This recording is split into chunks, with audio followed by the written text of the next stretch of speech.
el yo del hombre tiene muchas facetas y muchas manifestaciones. Yo solamente estoy tocando la manifestación en el deseo del corazón, pero hay muchas otras manifestaciones del yo.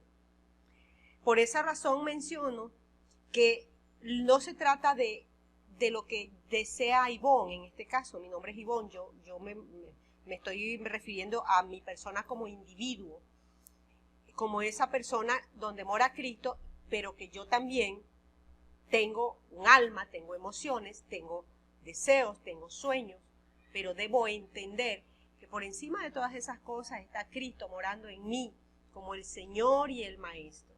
Sin embargo, no podemos deslindarnos de la realidad de que nosotros también como hijos de Dios tenemos deseos, tenemos planes, tenemos anhelos en nuestros corazones, y eso tiene que ser canalizado a través de la persona del Espíritu Santo. Ahora, quiero mencionar otro punto. Dentro de ese deseo del corazón del hombre está lo que se llama el orgullo. ¿Por qué el orgullo? Estaba mencionando hace unos minutos atrás de que el deseo del corazón es engañoso y se une a la voluntad propia de nosotros para rebelarse contra la voluntad de Dios. Eso tiene nombre, se llama orgullo. Entonces, el orgullo surge también de un deseo. ¿Por qué? Porque el hombre aspira a obtener para él mismo un lugar donde él se sienta honrado. ¿No nos pasa eso a todos nosotros? Un lugar donde se sienta honrado ante los hombres. Es como una secreta jactancia. Hay un dicho que se ha vuelto casi chiste, que dice: me siento orgulloso de ser tan humilde. Es una jactancia secreta. Todos los seres humanos desean ser reconocidos. Todos los seres humanos desean que se les reconozca su labor, que se les reconozca su trabajo, que se les reconozca su esfuerzo. Los estudiantes desean ser reconocidos como buenos estudiantes. Los trabajadores desean ser reconocidos como buenos trabajadores. Las esposas desean ser reconocidas como buenas esposas, y los esposos desean ser reconocidos igualmente. Y así los hijos, y todos nosotros deseamos reconocimiento. No me diga que no es así. Todos nosotros deseamos ser reconocidos. Los hijos de Dios también adolecemos de esta situación, el orgullo. ¿Cuántas ovejas no se van de las congregaciones porque no son reconocidas? O porque ellas creen que tienen que ser reconocidas, pero no reciben tal reconocimiento. No se les reconoció que venían a la intercesión. No se les reconoció que estuvieron en un equipo de danza. No se les reconoció que estuvieron en un liderazgo X. No se les reconoció. Ellos esperaban ese reconocimiento, pero no se les dio. Eso tiene un nombre, se llama orgullo, y tiene un asidero: la vida emocional, el alma, lo que hay en el corazón. A un pasaje poderoso que menciona la Biblia, y yo lo voy a, si no lo puedo desglosar en esta parte de esta enseñanza, lo haré en el próximo video, pero quiero mencionar el versículo aquí. Lo dijo Jesús, unas palabras elocuentes, palabras profundas.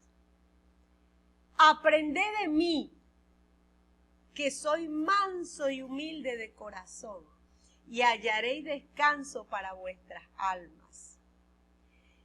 Pero el versículo continúa y dice: llevad mi yugo sobre vosotros. Llevad mi yugo. Y dice más: mi yugo es fácil, ligera es mi carga. Ese pasaje es profundo. Habla de muchísimas cosas, pero también habla de poner las armas tuyas, de poner el orgullo, hacer a un lado el orgullo y dejar que él gobierne tu vida. En otras palabras, ya no se trata de cumplir tus deseos, se trata de hacer la voluntad de Dios, la voluntad del Padre. ¿Sabías tú que el deseo de tu corazón se opone radicalmente a la voluntad de Dios? Radicalmente se opone. Por esa razón siempre hay una fricción entre lo que yo deseo y lo que desea Dios. Y pasamos mucho tiempo orando por eso que deseamos. orando para que Dios nos dé lo que nosotros deseamos. Y en muchos de los casos, esa oración no es respondida porque sencillamente Dios no está en ese asunto. Dios no tiene nada que ver con eso que tú estás pidiéndole. Eso es simplemente la manifestación de un deseo de tu corazón que no tiene otro nombre sino orgullo, para satisfacer tu propia necesidad, para satisfacer tu ego, para ser reconocido, para que puedas sentirte satisfecho, autosatisfecho. Entonces, vamos a poner un ejemplo. ¿Cómo te has sentido cuando tú no eres respetado? ¿Cómo te sientes? ¿Cómo te sientes cuando sientes que no eres respetado por los demás? ¿Cómo te sientes cuando te faltan el respeto? Por las razones que sean. ¿Cómo te sientes? ¿Cuál es tu reacción? ¿Qué es lo que manifiesta tu corazón? ¿Qué es lo que manifiesta tu rostro? ¿Qué es lo que manifiestas dentro de ti? ¿Qué es lo que externalizas cuando eres irrespetado? Ese sentimiento de sentirte herido, de que no fuiste tratado como tú crees que te lo merecías, ese sentimiento se llama orgullo. Ahora, ¿quiere decir entonces que está mal que nos sintamos heridos porque alguien no nos trató como nosotros nos lo merecíamos o creíamos nosotros merecer? De ninguna manera.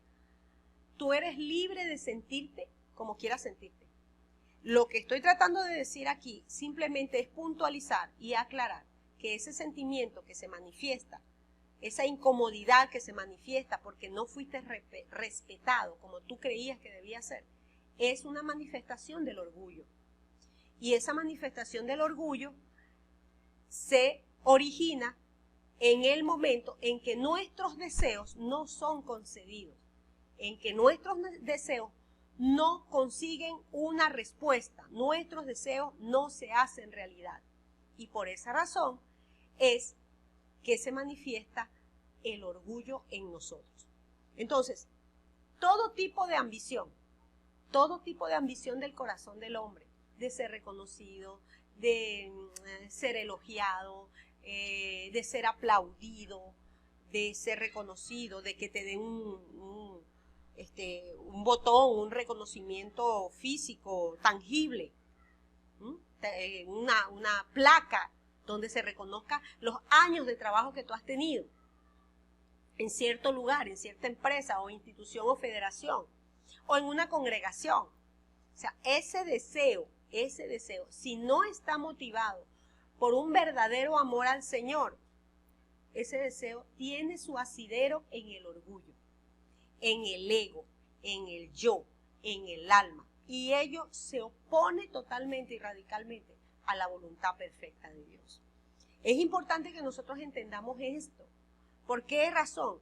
Porque estamos llenos de tantas cosas en nuestro corazón y nos hemos desenfocado del verdadero propósito. Y siempre yo me digo esto a mí misma y se lo enseño a quienes me dan la oportunidad de enseñárselo. Dios tiene un propósito contigo aquí en la tierra. Dios tiene un propósito en tu vida. Ese propósito no es llenarte de carros, llenarte de casas, llenarte de fama. Ese propósito no es llenarte de bienes materiales, y no estoy en contra de la prosperidad. Yo creo que los hijos de Dios debemos ser prósperos porque así lo enseña la palabra. Pero el propósito de Dios no es ese para tu vida. El propósito de Dios no es que tú seas famoso o reconocido. El propósito de Dios no es que tú te llenes de dinero. El propósito de Dios no es que tú te llenes de títulos y llenes tu casa de títulos. No, el propósito de Dios es que tú seas un verdadero adorador que adore al Padre en el Espíritu y en verdad. El propósito de Dios es que tú seas un instrumento en sus manos, saeta en su aljaba, martillo en su mano, trompeta de Dios en su boca, para anunciar las virtudes de aquel que nos amó. Que tú seas un instrumento de poder aquí en la tierra para extender, propagar el evangelio del reino aquí en la tierra. Entonces, yo parto de esta deducción que es más que obvia. El ser humano tiene un tiempo de vida de 80 a 100 años aquí en la Tierra. ¿Qué vas a hacer con ese tiempo? ¿Vas a llenarte de yates, de edificios, de empresas, de títulos para satisfacer tu ego?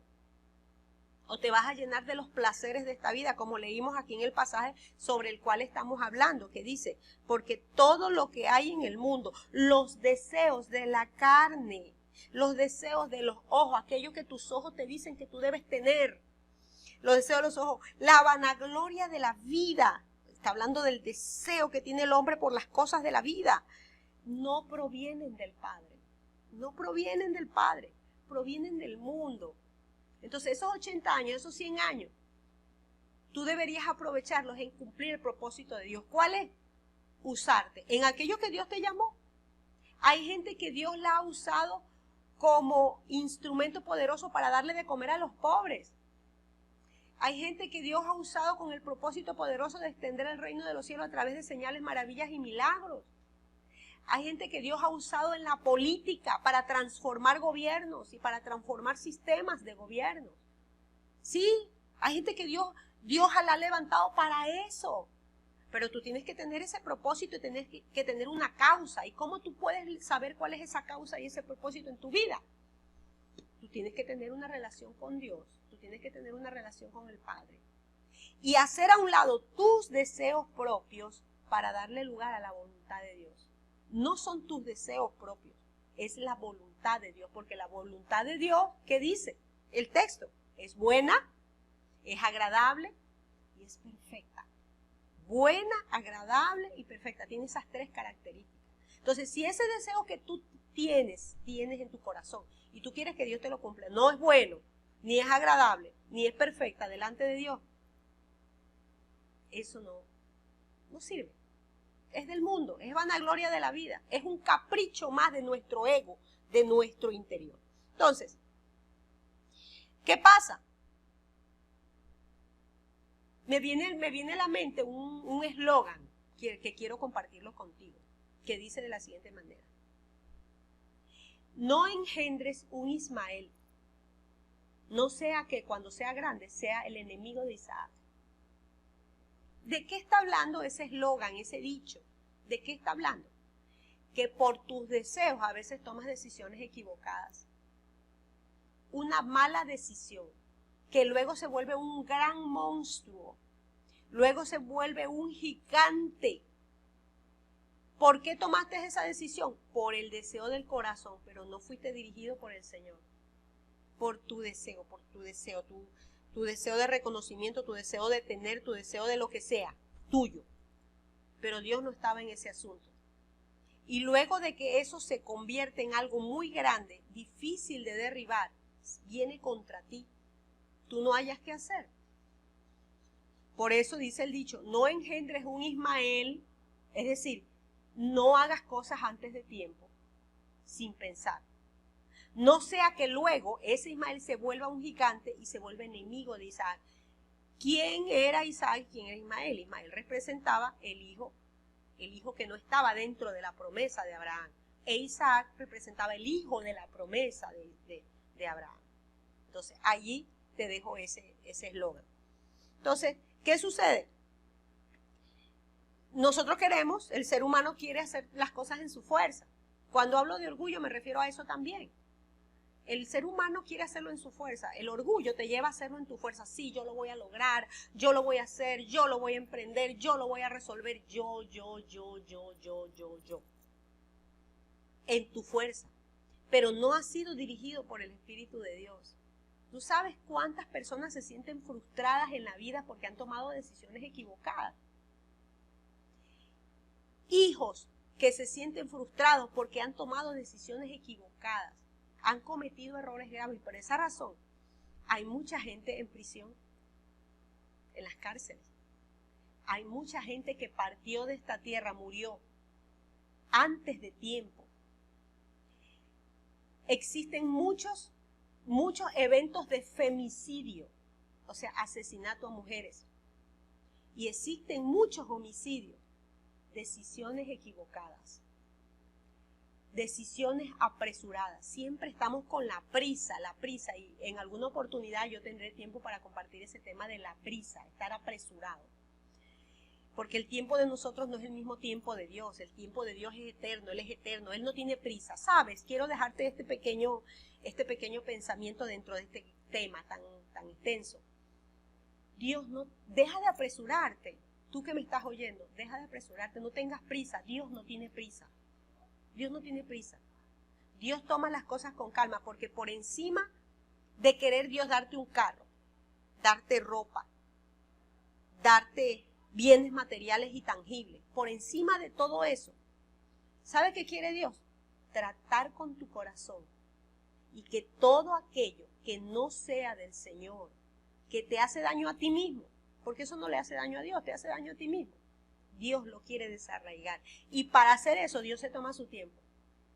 Y entre esas cosas, en ese tiempo que Dios se toma, Dios permite que tú enfrentes situaciones difíciles. Los que se querían ir del país, ahora no se pueden ir, por poner un ejemplo. Aquellos que quieren emprender un negocio, entonces Dios los detiene. Y aquí en Venezuela decimos, no pegamos una. Dice, no pego una. Dios te está deteniendo, porque tú quieres tomar decisiones en tu fuerza, movido por tus deseos, movido por tu orgullo, movido por tu ego. No. Dios no tiene prisa, Dios se va a tomar su tiempo para tratar contigo. Entonces, todo lo quiere emprender el ser humano solo, sin permitir a Dios que Dios obre por él. Pero hay una problemática, el ser humano no puede vivir sin Dios. Tú tienes que darle lugar al Señor. Entonces, por eso quiero dejarte este tema hasta aquí. Y quiero animarte a que te conectes por estas redes sociales que aparecen aquí en pantalla, que te suscribas al canal de YouTube, porque este tema lo seguiremos desarrollando en las próximas semanas y va a ser una gran bendición. Así que te animo. Quiero concluir este segmento, esta parte, diciéndote, ríndete al Señor, ríndele tu corazón, rinde tus deseos a Dios, ríndele tu voluntad a Dios. Recuerda, todo lo que hay en el mundo, los deseos de la carne, los deseos de los ojos y la vanagloria de la vida no provienen del Padre, sino del mundo. No provienen de Dios. Deja que sea Dios quien dirija tu vida. Dios te bendiga y te guarde.